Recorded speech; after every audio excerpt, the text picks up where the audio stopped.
Je suis dans une situation terrible, déchirante. Ce soir, il y a une projection de Nouvelle Vague de Richard Linklater, une projection privée qui est réservée aux membres des Golden Globes. Et donc le film va être projeté et après le film, il y a un cocktail avec Richard Linklater qui sera là et le casting du film. Généralement, c'est des projections qui sont en petit comité avec, une trentaine, quarantaine de personnes. Et donc, c'est l'occasion de parler un peu de manière informelle avec l'équipe du film. Je pense que ça aurait sans doute pu être dans le top 10 de mon année. Mais je peux pas y aller parce que là, je suis en route pour aller voir Blonde Shell en concert. Et j'ai très hâte de voir Blonde Shell. Mais Linklater, quoi, putain. Linky. J'aurais pu boire du champagne gratuit avec Linky ce soir. Mais voilà, faut faire des choix dans la vie. C'est absolument terrible. C'est ce qu'on appelle un bon gros problème de riche. Ou un problème de connasse aussi. Mais c'est un problème. Et c'est un problème auquel je vais sans doute être confrontée assez fréquemment ces prochains mois. Donc voilà, merci de compatir. Je pense que c'est le genre de dilemme moral et existentiel qui pourrait inspirer peut-être la rédaction d'un roman. Voilà, je suis en énorme souffrance.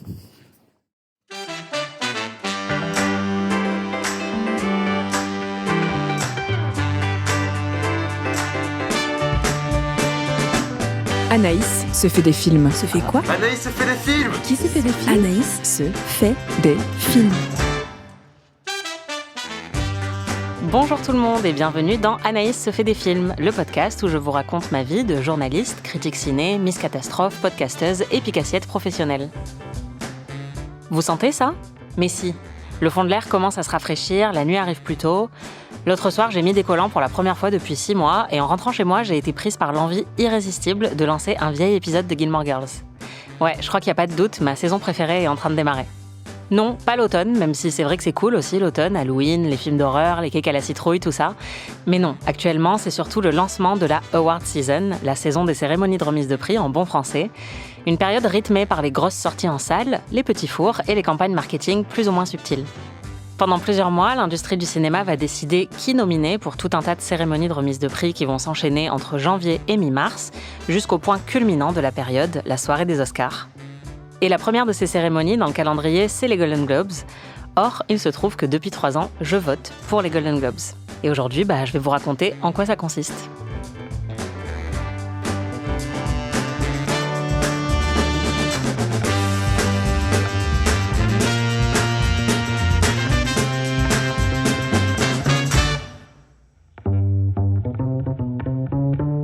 Plus tard dans l'épisode, vous pourrez entendre mon avis sur Oui de Nadav Lapid, la sortie la plus remarquable de la semaine selon moi, ainsi qu'une petite interview avec le réalisateur que j'avais rencontré au Festival de Cannes il y a quelques mois. Mais avant ça, je voulais répondre à une question que tout le monde me pose depuis 3 ans. Ça fait quoi de voter aux Golden Globes ? Être journaliste ciné en freelance, c'est faire le yo-yo entre 2 extrêmes. C'est passer la moitié de son emploi du temps dans des projections de presse privées et sur des tapis rouges, et l'autre sur son canapé en pyjama.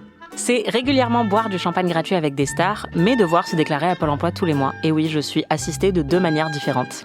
Et depuis quelques années, j'ai réussi à débloquer un nouveau niveau d'absurdité dans ma vie de journalope, puisqu'en 2023, je suis devenue membre des Golden Globes, c'est-à-dire que je vote avec d'autres journalistes internationaux pour ces récompenses qui sont décernées à Hollywood chaque mois de janvier.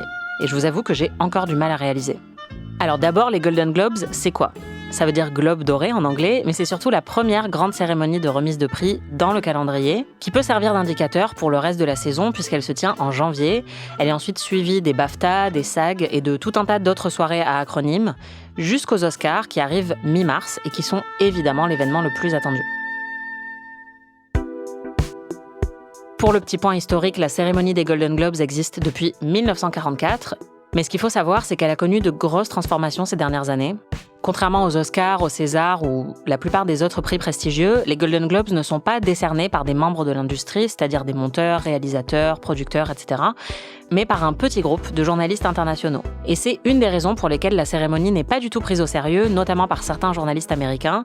Je le sais parce que dans certains de mes podcasts américains préférés, j'entends souvent les journalistes US dire que les Golden Globes sont une vaste farce. Alors moi aussi, je suis une vaste farce, donc ça tombe bien, c'est peut-être même pour ça que je suis devenue membre. Mais quoi qu'il en soit, dans tout cet écosystème, les Golden Globes sont un petit peu déconsidérés. Je vous l'ai dit, il y a très peu de membres, quelques centaines actuellement, alors qu'en comparaison, il y a plus de 10 000 personnes qui votent aux Oscars. Mais surtout, en 2021, le LA Times, un quotidien américain, a sorti une enquête qui révélait que l'association des Golden Globes, qui n'était constituée que de 87 membres à l'époque, ne comportait aucun membre noir, et que les conflits d'intérêts étaient très nombreux, certains membres n'étant pas vraiment journalistes mais producteurs ou acteurs, et d'autres étant très facilement corrompus par les studios en recevant des voyages un peu délirants et des cadeaux qui pouvaient influencer leur vote.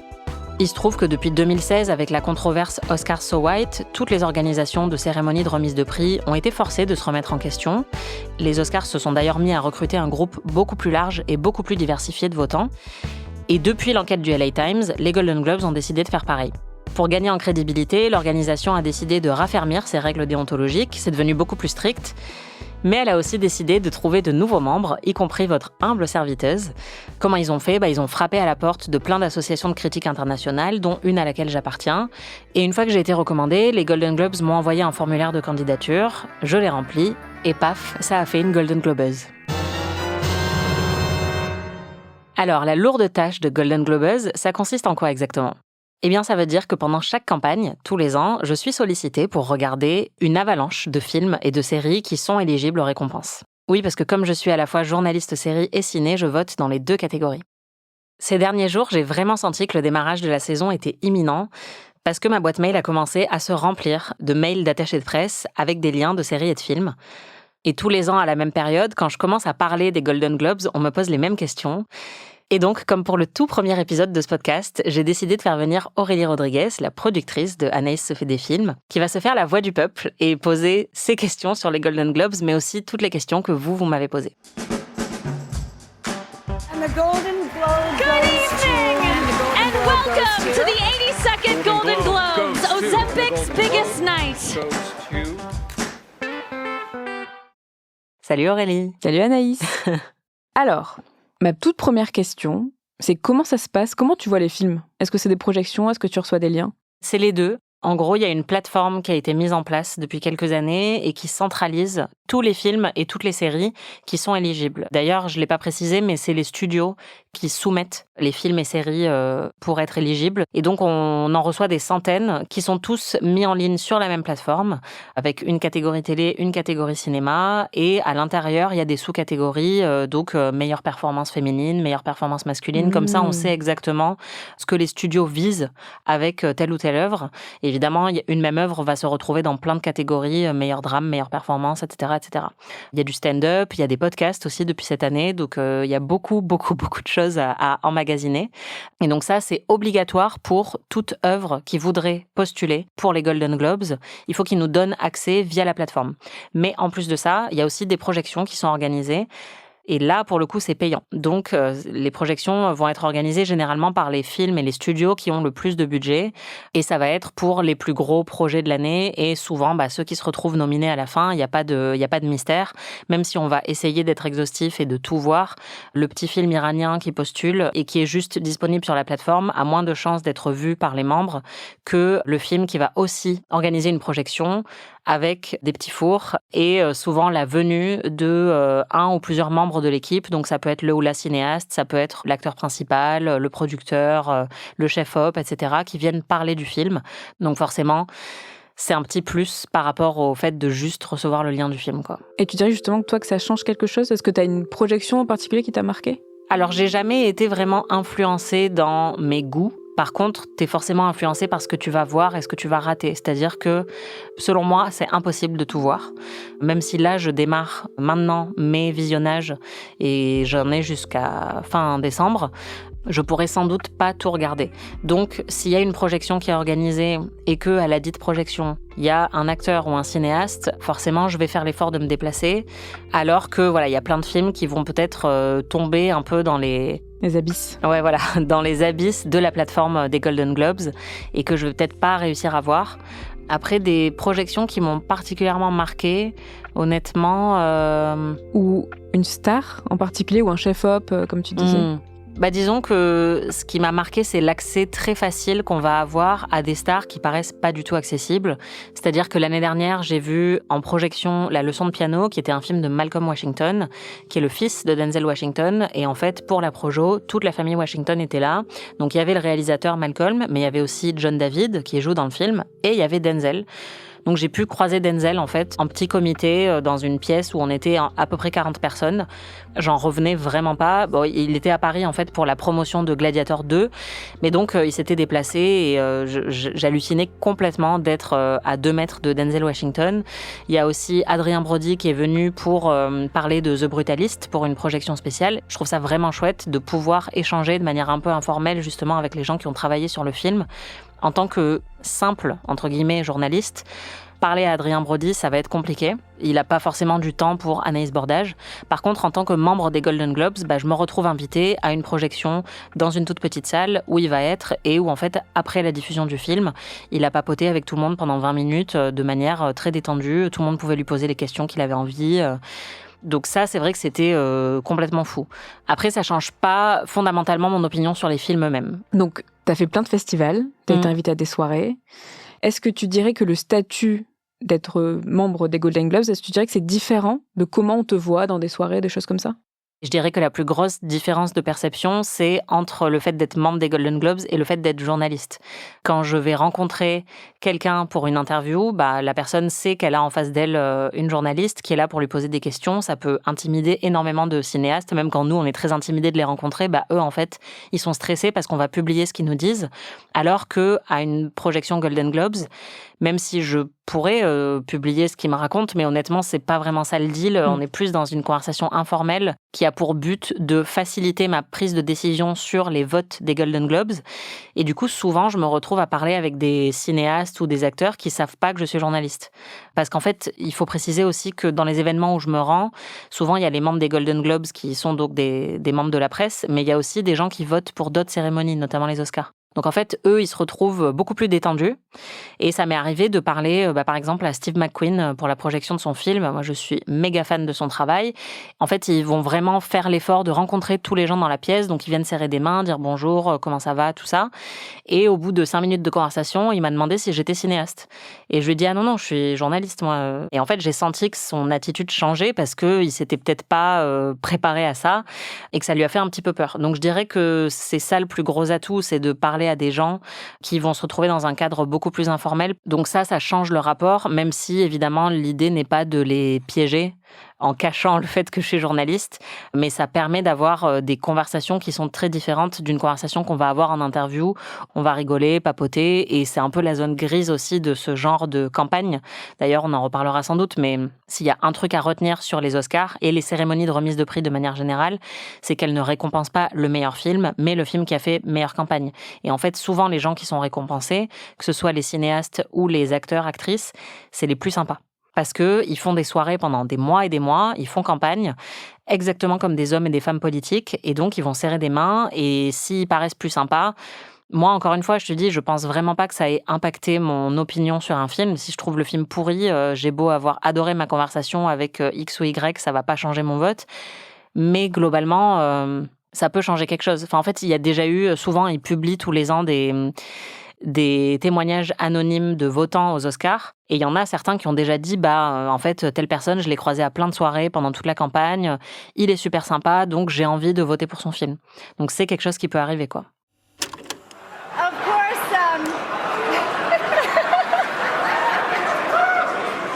Of course, we want to thank our hosts tonight, the HFPA, for having us. Amy, tell the people a little bit about the HFPA. Yes, Tina. Well, when left untreated, HFPA can lead to cervical cancer. However, there is a vaccination. Oh, no, that's Amy, that's HPV. Oh, I'm sorry, of course. The HFPA is the Hollywood Foreign Press Association. And when left untreated, no, they can... She's kidding. There is no known cure for the Hollywood Foreign Press. Est-ce que tu pourrais estimer combien de films tu vois ? Je vais te dire très précisément parce que j'étais incapable de l'estimer tellement il y en a. Et la première année, j'ai fait des listes Letterboxd. Si vous voulez suivre Anaïs, évidemment, sur Letterboxd, on mettra le lien. Alors, c'était des listes privées parce que ce qui est compliqué, c'est qu'on peut pas dire... Je suis journaliste, donc je donne mon avis sur les films à longueur de temps, mais dans le cadre des Golden Globes, je peux pas dire mon film préféré, c'est celui-là, parce que je peux pas dire j'ai voté pour tel film. Donc, les listes que j'ai fait sur les Golden Globes, je les ai gardées en privé, mais je vais te dire combien il y en avait.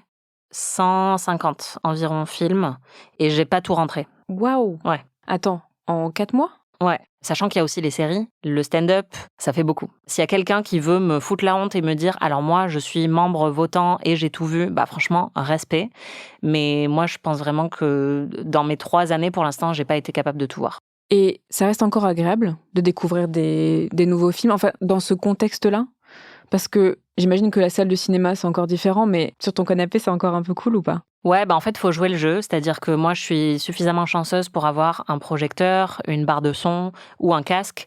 Donc, je dois être, moi, consciencieuse et faire mon travail correctement et me dire que, OK, même si c'est le 3e de la journée, je vais le regarder sur Projo, je vais pas le regarder en me brossant les dents ou en faisant la vaisselle. Mais honnêtement, ça peut arriver parfois parce qu'on a juste une tonne de films et ce qui les dessert forcément en les regardant sur une plateforme, c'est que quand on en a des centaines à regarder et qu'il y en a un qui nous plaît pas, au bout de 30 minutes, on est vraiment tenté d'arrêter. Alors qu'en salle de cinéma, évidemment, on ne fait pas ça. Enfin, moi, je pars jamais avant la fin d'un film. Et donc là, il faut vraiment parfois se faire violence pour accorder le bénéfice du doute à tous les films jusqu'à la fin, parce qu'une dernière séquence peut totalement changer notre opinion dessus et que, évidemment, les conditions de visionnage peuvent aussi impacter l'opinion qu'on a sur le film. Mais après, en termes de plaisir, je dirais que c'est exactement comme dans un festival où tu vois 40 films en 10 jours. C'est fatigant et il y en a certains qui sont sacrifiés. C'est pas idéal, mais on fait du mieux qu'on peut. Et donc, le pli qu'il faut prendre et que je prends maintenant depuis quelques années, c'est vraiment de commencer le plus tôt possible. Pas de se dire, non, mais là, c'est bon, j'ai d'autres choses à faire, donc je m'y mettrai en novembre, tu vois, dans la dernière ligne droite. Non, si je fais ça, je sais que je vais mourir. Donc là, il faut que je regarde dès maintenant tous les films que je reçois, puisque pour l'instant, on les reçoit un peu au compte-gouttes. D'ici quelques semaines, je vais en recevoir toutes les demi-heures. Et donc là, bah forcément, on est submergé par la quantité. Donc si en plus on a pris du retard sur les précédents qui avaient été envoyés, c'est impossible. Donc là, c'est les studios de production qui soumettent. Ouais. C'est ça, si j'ai bien compris. Eux, ils soumettent. Ensuite, qui sélectionne? Parce qu'ils sont nommés ensuite. Ouais, bah en fait, nous, on vote 2 fois en tant que membre. On vote une première fois pour les nominations qui vont être annoncées cette année le 8 décembre. Et ensuite, du 8 décembre au 11 janvier, enfin, ou la veille de la cérémonie, on doit uniquement rattraper ceux qu'on n'a pas encore vus et on doit choisir entre 10 films. Donc, c'est beaucoup plus simple. Mais par contre, toute la période de maintenant, de septembre, ou même avant, parce qu'en vrai, j'ai reçu déjà 2-3 liens cet été, mais vraiment 2-3, jusqu'à début décembre, on doit voir tout ce qui nous est soumis. Et donc, si toi, tu as fait un film ou tu as produit un film, tu peux le soumettre. Il y a plusieurs règles d'éligibilité, la nationalité, etc., le fait qu'ils soient distribués. En gros, les Golden Globes s'assurent qu'ils sont éligibles et ensuite, ils les mettent sur la plateforme. Donc, c'est pour ça qu'il y en a des centaines et des centaines, quoi. Alors qu'après, évidemment, la période de décembre à janvier, elle est beaucoup plus simple. Souvent, il y en a peut-être 2-3 que j'ai pas encore vus et je les rattrape à ce moment-là et ça va, c'est chill. Et comment ça se passe? Tu peux les noter sur le moment? Enfin, toi, c'est quoi ton process, en fait? Est-ce que tu préfères attendre et tu revotes ou est-ce que c'est vraiment l'impression directement après l'avoir vu? Au moment des votes, j'avoue qu'il y a un peu un truc de on y va à l'impro. À chaque fois que je vois un film, de toute façon, je le note sur Letterboxd ou enfin voilà, je me fais une petite note mentale de ce que j'en ai pensé, mais je dresse pas une liste déjà de mes préférés. Quand la période des nominations se rapproche, en fait, on sait qu'on va avoir, je crois que c'est 1 semaine pour finaliser nos votes, qui peuvent être finalisés en ligne ou par courrier. Et à ce moment-là, je commence à réfléchir sérieusement à ma liste, mais parfois, enfin moi, j'attends vraiment la date butoir à minuit pour envoyer mes votes décisifs. Et du coup, je peux vraiment changer d'avis à la dernière minute, sachant qu'en plus, on doit classer les films pour les nominations par ordre de préférence. Et en fait, il y a un système de points qui fait que c'est ceux qui ont le plus de points qui vont gagner. Donc, celui que je mets en numéro 10, je lui donne moins de chance que celui que je mets en numéro 1. Comme à l'Eurovision. Exactement, comme à l'Eurovision. Et du coup, ça peut aussi changer à la dernière minute. C'est-à-dire que je peux passer 3 mois à me dire que The Brutalist va être numéro 1 et en fait, à la dernière minute, je me dis, non, je le mets numéro 8, tu vois, parce que je sais pas, il y a un truc, j'ai mes règles ce jour-là, ou, enfin, c'est vraiment aléatoire et je pense que c'est ça que les gens réalisent pas très bien et notamment sur les Oscars aussi, c'est que ça se joue à tellement de choses qui n'ont rien à voir avec la qualité intrinsèque d'un film. Est-ce qu'on l'a vu 2 jours avant la période des nominations ou 2 mois avant la période des nominations? Parce qu'il y en a certains, sur le coup, tu te dis c'est génial et en fait, au moment de le nominer, tu l'as limite oublié, quoi. Donc, Donc tout ça fait que c'est un système imparfait qui essaye d'être le plus juste possible. Et c'est pas anodin que, évidemment, les plus gros projets souvent finissent par être nommés. C'est parce qu'ils ont beaucoup plus de publicité et qu'ils restent beaucoup plus présents dans la tête des gens pendant toute la période de la campagne. Et justement, pour toi, c'est quoi une bonne campagne ? Une bonne campagne, en tout cas celle qui va faire que le film, à la fin, va gagner l'Oscar du meilleur film. C'est pas forcément un bon film, mais c'est un film qui va permettre à Hollywood d'envoyer un message plaisant sur lui-même. Et ça peut être un film très politisé, par exemple. Ça peut être un film qui parle de cinéma. C'était le cas de La La Land qui, finalement, l'a pas emporté face à Moonlight, mais c'était un peu toute sa campagne, quoi. C'était un film qui parlait à toute l'industrie, qui parlait des galères qu'on a quand on est artiste, tout ça. Un film qui fait bien campagne, c'est un film qui renvoie une image flatteuse aux gens qui vont voter. Et c'est pour ça qu'il y a aussi souvent des profils types parmi les acteurs qui sont plus susceptibles de gagner, soit l'ingénue chez les femmes, donc une actrice qui est jeune, qui est une star montante et qu'on a envie de récompenser parce qu'on a un énorme crush sur elle, en fait. C'était le cas de Jennifer Lawrence, qui était partout d'un coup et l'industrie a voulu la récompenser. Ou à l'inverse, un acteur, généralement c'est plutôt chez les hommes, qui a une carrière très longue derrière lui et qu'il faut enfin récompenser. Pas forcément pour ce film-là, mais aussi pour toute sa carrière. Ou parce que c'est un acteur qui a été plutôt méprisé pendant longtemps, ou une actrice comme Jamie Lee Curtis qui a plutôt joué dans des films qui n'étaient pas oscarisables pendant longtemps. Et là, enfin, on se dit que il faut aussi lui rendre son dû. Pareil avec Zoé Saldana l'année dernière pour Emilia Pérez. C'était ça le message, c'était que c'est une des actrices les plus rentables d'Hollywood. Elle a joué dans Avatar, elle a joué dans les films Avengers. Et donc, c'est des films qui vont peut-être pas lui permettre d'être nommée comme meilleure actrice. Et là, enfin, elle se retrouve nommée. Bon, bah allez, c'est le moment de lui donner son Oscar, quoi. I am a proud child of immigrant parents with dreams and dignity and hardworking hands. And I am the first American of Dominican origin to accept an Academy Award. And I know I will not be the last. I hope. Tu parlais tout à l'heure un peu des règles autour des Golden Globes. Est-ce qu'il y en a aussi de ton côté ? Est-ce qu'il y a des règles que tu dois suivre absolument ? On a des interdictions de la part des Golden Globes. On doit faire une déclaration de conflit d'intérêts. Donc si par exemple mon père produit une série Netflix, faut que je le dise pour signaler le fait que je peux être biaisée en tant que membre. Après c'est plutôt les studios qui ont des règles assez strictes concernant les cadeaux. Enfin, il faut pas que ça dépasse un certain montant. Il faut pas qu'ils envoient des petits mots signés, personnalisés. Il faut qu'en fait ils mettent à disposition tout le matériel nécessaire pour qu'on puisse prendre notre décision. Et donc ça peut être un Blu-ray ou le vinyle d'une bande son par exemple. Mais parfois, je veux pas balancer, mais il y en a qui envoient dans le coffret, il y a d'autres trucs dedans. C'est jamais des trucs qui coûtent très cher, mais tu vois, il va y avoir un super beau catalogue avec plein d'interviews dedans de l'équipe du film, ou des cartes postales, par exemple. Les cartes postales, c'est interdit, ça coûte pas cher, mais c'est interdit parce que c'est un cadeau qui nous sert à rien pour prendre notre décision. Mais j'ai déjà reçu des cartes postales de certains films que je peux afficher chez moi. Donc voilà, c'est à la fois un peu ridicule, mais ça n'est pas autorisé. J'ai aussi reçu déjà des messages de vœux à Noël de certains réalisateurs. Bon, ils envoient le même à tout le monde, mais dans ma boîte mail, je reçois un fichier MP4 de cinéastes que je ne nommerai pas à côté d'un sapin en train de dire « Bah voilà, joyeux Noël, j'espère que ce film vous a plu ». Et certains de ces films-là et de ces cinéastes-là s'en sont pas mal tirés, je dirais, ces dernières années. Et donc, tu parlais des cadeaux. Tu reçois des cadeaux ? Ouais, alors vraiment, je reçois ce que moi je considère comme des cadeaux, mais ce qui est totalement autorisé, c'est-à-dire des Blu-ray de certains films, des vinyles de certaines bandes-son. Et encore une fois, c'est pas tous les studios qui font ça, mais vraiment ceux qui ont l'argent de le faire. Puisqu'ils ne sont pas obligés, ils peuvent aussi m'envoyer en fait un fichier MP3 de la bande-son, s'ils veulent. J'ai aussi reçu, par exemple, des scénarios. Il y en a certains qui m'ont été envoyés en format script, donc tu as des pages reliées, quoi. Mais il y en a aussi qui sont édités sous forme de bouquins, avec une jolie couverture, et c'est juste le scénario, mais c'est assez stylé, quoi. Et ça, évidemment, tout le monde ne le fait pas. La plupart des films, en fait, on va juste recevoir le fichier du scénario par mail. Mais il y en a certains qui peuvent se permettre d'éditer des copies des scénarios qui sont très bien reliés, illustrés parfois. Et ça, bah forcément, ça les démarque un petit peu.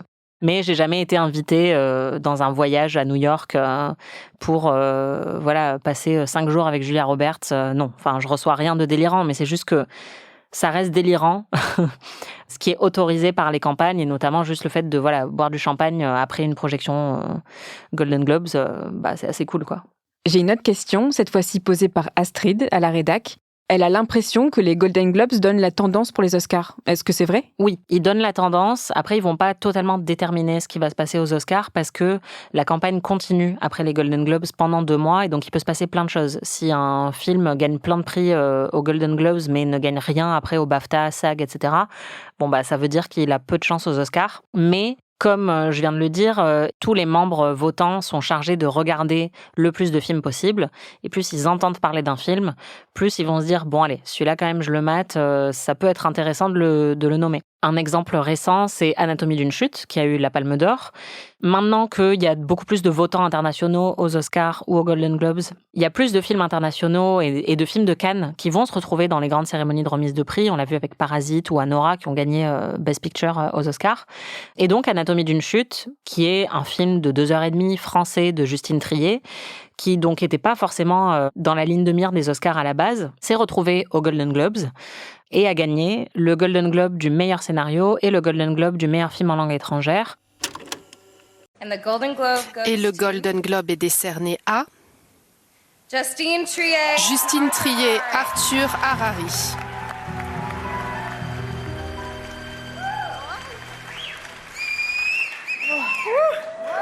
Okay, sorry. Veuillez m'excuser, je mets mes lunettes. Bon, merci du fond du cœur. Vous savez, quand je réfléchis au tout début de mon projet, je m'excuse de mon anglais, eh bien, nous étions dans le chaos de la pandémie de la Covid-19 et Arthur Harari, mon partenaire de vie et moi, nous avons passé nos journées à rédiger le scénario pour Anatomie d'une chute. Nous étions coincés dans notre appartement et ce qui est surprenant, c'est que personne n'était mort. Ça a mis le film sur le radar de plein d'autres personnes qui ne l'auraient peut-être pas regardé, peut-être des membres de l'Académie des Oscars qui, justement, se seraient pas tapé le film français de 2h30.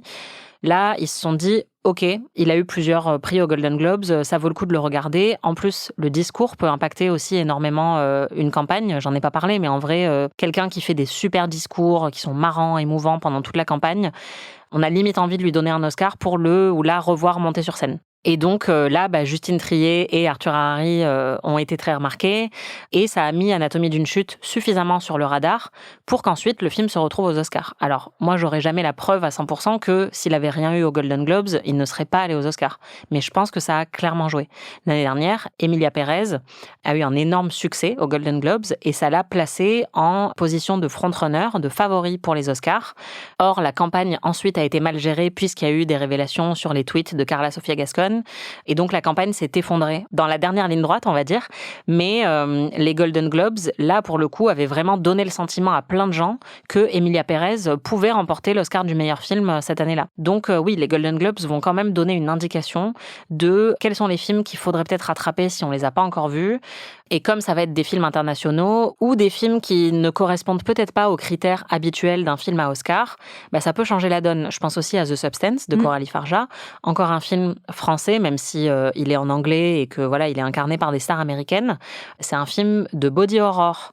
Pareil, un film très long, un film très radical dans sa forme. Ce film-là, est-ce qu'il aurait pu mener sa course jusqu'aux Oscars s'il n'avait pas déjà été reconnu par les Golden Globes? Je sais pas. En tout cas, je pense que ça peut jouer pour beaucoup de votants qui se disent « Bon, allez, ok, j'aurais vraiment pas regardé un film d'horreur français de 2h30 dont on m'a dit qu'il était horrible, mais là, il a gagné plusieurs prix, peut-être qu'il faut que je m'y mette, quoi. » Et enfin, pour terminer, c'est quoi les films qu'on doit surveiller ou en tout cas ceux qui risquent d'aller loin dans la course aux Oscars? Ça peut évidemment beaucoup changer dans les prochains mois, mais pour l'instant, il y en a certains qui se distinguent. Il y a Smashing Machine de Benny Safdie qui était à Venise et donc j'en avais déjà un peu parlé dans le podcast. C'est un biopic. Le rôle principal est joué par Dwayne Johnson, qui est un acteur qu'on n'attendait pas forcément dans un rôle sérieux et qui est très convaincant dans le rôle. Donc, il y a toute cette histoire de transformation, de dépassement de soi pour l'acteur qui peut vraiment séduire Hollywood.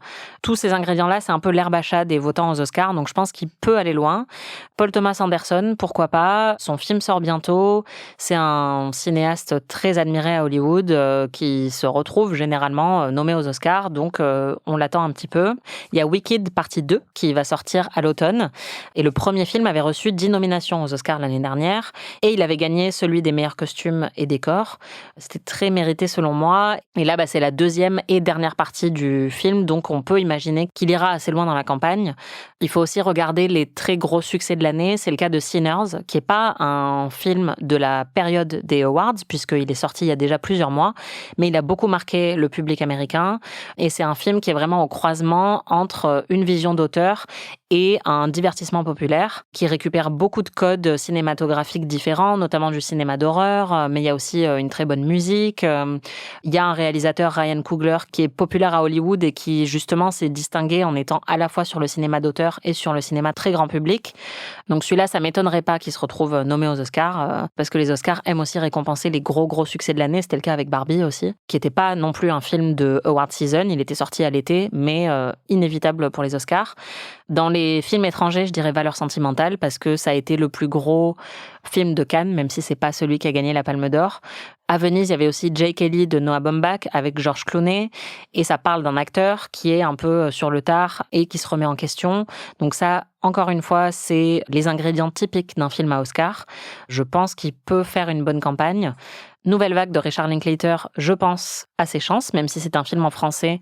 C'est un film de cinéphile, c'est un film qui est très agréable à regarder, qui est léger en fait dans son propos, donc ça peut plaire à beaucoup de votants qui en auront marre de voir plein de films de 2h40 sur des sujets très sombres. Mais pour moi, celui qu'il faut le plus surveiller, et je ne l'ai pas vu pour l'instant, c'est Hamnet de Chloé Zhao. Chloé Zhao qui avait fait Nomadland, qui avait été récompensé aux Oscars, qui avait aussi fait The Rider, qui est moi mon préféré de Chloé Zhao, qui était aussi passée du côté Marvel avec Les Éternels. C'est une réalisatrice qui est très respectée, et Hamnet, c'est l'adaptation d'un roman, un best-seller très triste que je suis en train de lire à l'heure actuelle, qui parle de la perte d'un enfant. Le film est avec Jessie Buckley et Paul Mescal, pareil, 2 acteurs qui sont très respectés. Pour l'instant, les premiers retours sont très bons. Le film est passé à Telluride et à Toronto, qui sont 2 des festivals précurseurs de la fin de l'été avec Venise. Et apparemment, la réception a été très bonne. Encore une fois, une adaptation d'un roman très populaire, avec des acteurs très respectés aussi. Un sujet qui va apparemment émouvoir beaucoup le public. Voilà, parfois on vote aussi pour le film qui nous a le plus fait pleurer, hein. On diffuse cet épisode le 19 septembre, c'est très tôt, mais si je devais mettre une pièce sur le film qui pourrait aller le plus loin dans cette course, pour l'instant, je dirais que c'est Hamnet. I drink your milkshake. You got into Harvard Law? What, like it's hard? C'est pas possible. Il faut moi 8 000. I had a dream about this one. Ça fait comme des pizzas 4 chaussures. Si vous me regardez, qui je regarde moi?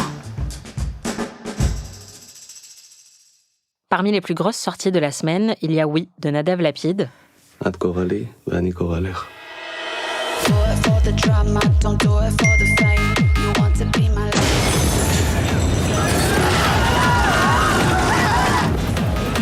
הנה הוא. שלח עוד משהו. C'est un cinéaste israélien très critique envers son propre pays et dont la filmographie est assez virulente. Il avait aussi fait Synonyme et Le Genou d'Aed notamment. Et oui, ce nouveau film, c'est un film pas évident à voir, mais pour moi ça a été une des plus grosses claques de l'année de très loin. Ça parle de l'identité israélienne post-7 octobre. Le héros, c'est un musicien à qui on va demander de travailler sur un nouvel hymne national après le 7 octobre pour remonter le moral du peuple israélien. Et c'est un musicien qui n'a pas énormément d'argent, qui rêve de gloire musicale et qui va accepter, quitte à se compromettre moralement. Et c'est un film qui parle de propagande, en fait, et de la complicité et l'apathie d'une partie du peuple israélien face au bombardement à Gaza. C'est un film survolté, parfois criard, éreintant. Moi, ça a mis tous mes sens, tout mon corps et mon cerveau en alerte. C'est un film qui fait appel à plein de genres cinématographiques, la farce, la satire, la romance, le musical. Le son est parfois très fort. J'avais vu le film en mai, au moment du Festival de Cannes, et depuis, la situation à Gaza s'est encore aggravée, mais je pense que le film reste toujours d'actualité. C'est vraiment un film qui est pas facile à regarder, mais dont on a envie de parler immédiatement en sortant de la projection. Moi, j'ai trouvé que c'était un film très riche, très énervé, mais en même temps très triste, puisque lui, c'est aussi un aveu de tristesse par rapport à son propre pays qu'il a envie d'aimer, mais dont il se sent de plus en plus déconnecté. Quand j'étais à Cannes, j'ai eu le plaisir de rencontrer Nadav Lapid, et c'est quelqu'un qui a un ton totalement à l'opposé de ses films. Vous allez l'entendre, c'est quelqu'un qui parle de manière très douce, très réfléchie, qui prend beaucoup le temps pour choisir chacun de ses mots. Il est passionnant, il est très fin, et je vous laisse écouter ce qu'il m'a raconté sur le film et sur le rôle politique que le cinéma peut jouer ou non. Votre film parle d'un musicien qui accepte de se ranger du côté de la propagande. Qu'est-ce qui vous intéressait dans la trajectoire de ce personnage ? Je pense que sur un niveau de base, ça m'a permis de poser des questions sur le rôle de l'artiste au moment où son pays est en train d'exécuter le pire, mais sur le rôle de l'artiste de nos jours, parce qu'on connaît tous ces artistes héroïques qui disaient non à l'état de la faiblesse des artistes face au pouvoir, face au fric, face à la belle vie à laquelle ils veulent, parfois d'une manière désolante, faire partie. Est-ce qu'il y a quelque chose qui vous a fait peur dans le fait de faire ce film ou de le montrer à Cannes ? 30 000 choses. Ce film a été tourné en pleine guerre, qui continue toujours d'ailleurs. Les missiles sont tombés autour de nous. Et on a vu la fumée qui montait de Gaza et notre bande sonore était remplie d'explosions. On a tourné une scène de couple 600 mètres de Gaza et on a fait un panoramique du couple. On a vu les néants, on a vu la mort. C'est un peu étrange d'avoir peur, vu tout ça, quoi. Je veux dire, peut-être c'est normal, évidemment, tu as peur d'être mal compris, et tu as peur et tu as peur que les gens pensent que... Mais finalement, c'est étrange de faire un film sur un tsunami et d'avoir peur de la mise en scène. Dans le dossier de presse, vous disiez aussi que vous aviez beaucoup de techniciens qui n'avaient pas voulu travailler sur le film ou qui avaient abandonné en cours de route. Pourquoi ? Pas que des techniciens, aussi des acteurs. Pour moi, c'était un exemple à la dégradation du pays.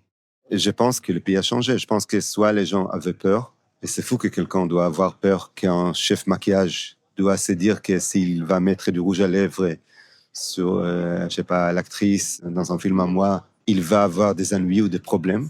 Donc, je pense que c'était soit des gens comme ça, soit des gens qui se sont tellement adhérés à la folie collective du pays que pour eux, un film qui dit une autre chose est une menace et un danger.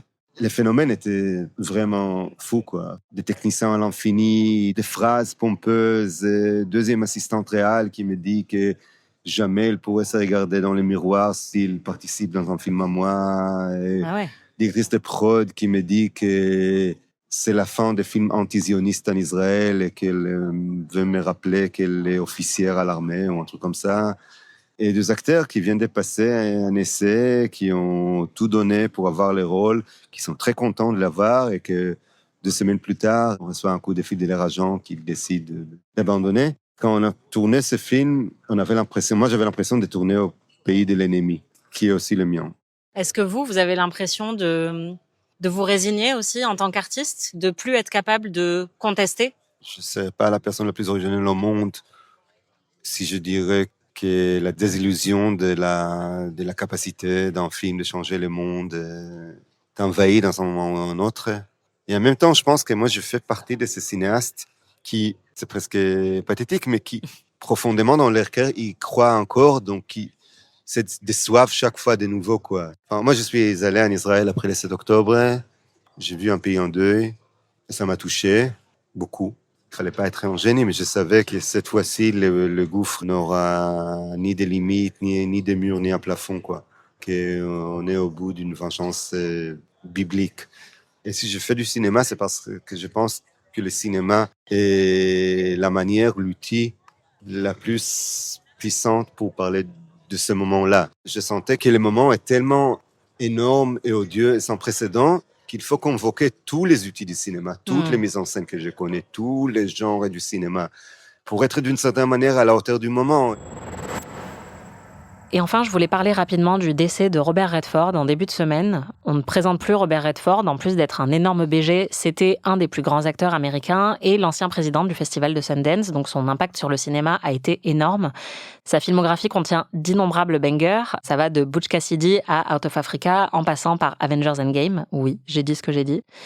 Mais si vous voulez vous replonger dans son œuvre, je vais pas être très originale, mais je veux vous recommander 2 de mes films préférés de Robert Redford. Le premier, c'est Les Hommes du Président, d'Alan Pakula. C'est un film dans lequel il incarne Bob Woodward, le journaliste qui a enquêté sur l'affaire du Watergate. C'est dispo sur HBO et c'est vraiment un incontournable. Et l'autre, c'est Les 3 jours du Condor, de Sidney Pollack. Celui-là, il est dispo sur Filmo. Si vous aimez Robert Redford, les bruits de machine à écrire, les beaux impairs et les thrillers paranoïaques, je pense qu'il faut vraiment que vous voyiez ou revoyiez ces 2 films. C'est la fin de cet épisode d'Anaïs se fait des films. Merci à toutes et à tous de m'avoir écouté. Merci à Aurélie d'être passée de l'autre côté de la console pour venir me poser des questions. Et merci à la personne qui est venue me dire bonjour au concert de Blondshell. Décidément, on a vraiment les meilleurs auditeurs et auditrices parce qu'en plus, vous avez des très bons goûts musicaux. La semaine prochaine, je serai au Festival international de San Sebastian. C'est la première fois que je m'y rends, mais j'en ai entendu beaucoup de bien. Et d'ailleurs, j'ai déjà reçu une invitation pour une soirée sur place. Donc j'ai très hâte de vous en parler. Anaïs se fait des films est un podcast d'Anaïs Bordage, c'est moi, produit par Slate Podcast. Production éditoriale, montage et réalisation Aurélie Rodriguez.